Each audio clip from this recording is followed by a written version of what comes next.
India versus England మధ్య జరిగిన మూడో టీ20లో ఇంగ్లాండ్ చేతిలో టీమిండియా ఘోర పరాజయాన్ని చవిచూసింది. అయితే ఈ మ్యాచ్లో తొలుత బ్యాటింగ్ చేసిన ఇంగ్లాండ్ జట్టు నిర్ణీత 20 ఓవర్లలో 7 వికెట్లు కోల్పోయి 201 పరుగులు చేసింది. అనంతరం లక్ష్య సేనలను బ్యాటింగ్ చేసిన టీమిండియా జట్టు 11.4 ఓవర్లలో 76 పరుగులకే కుప్పకూలిపోయింది. దీంతో 125 పరుగుల తేడాతో భారీ విజయాన్ని నమోదు చేసింది ఇంగ్లాండ్ జట్టు.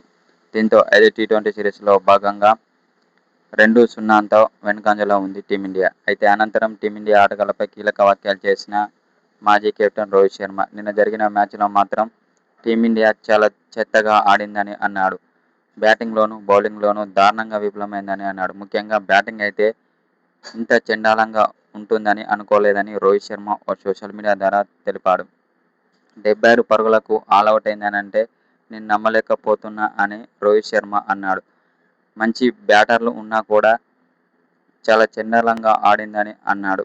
ముఖ్యంగా టాప్ ఆర్డర్ అయితే ఘోరంగా విఫలమైందని రోహిత్ శర్మ చెప్పుకొచ్చాడు. ఇలా అయితే మాత్రం టీ20లో టీమిండియా గెలవడం చాలా కష్టమే అని రోహిత్ శర్మ అన్నాడు.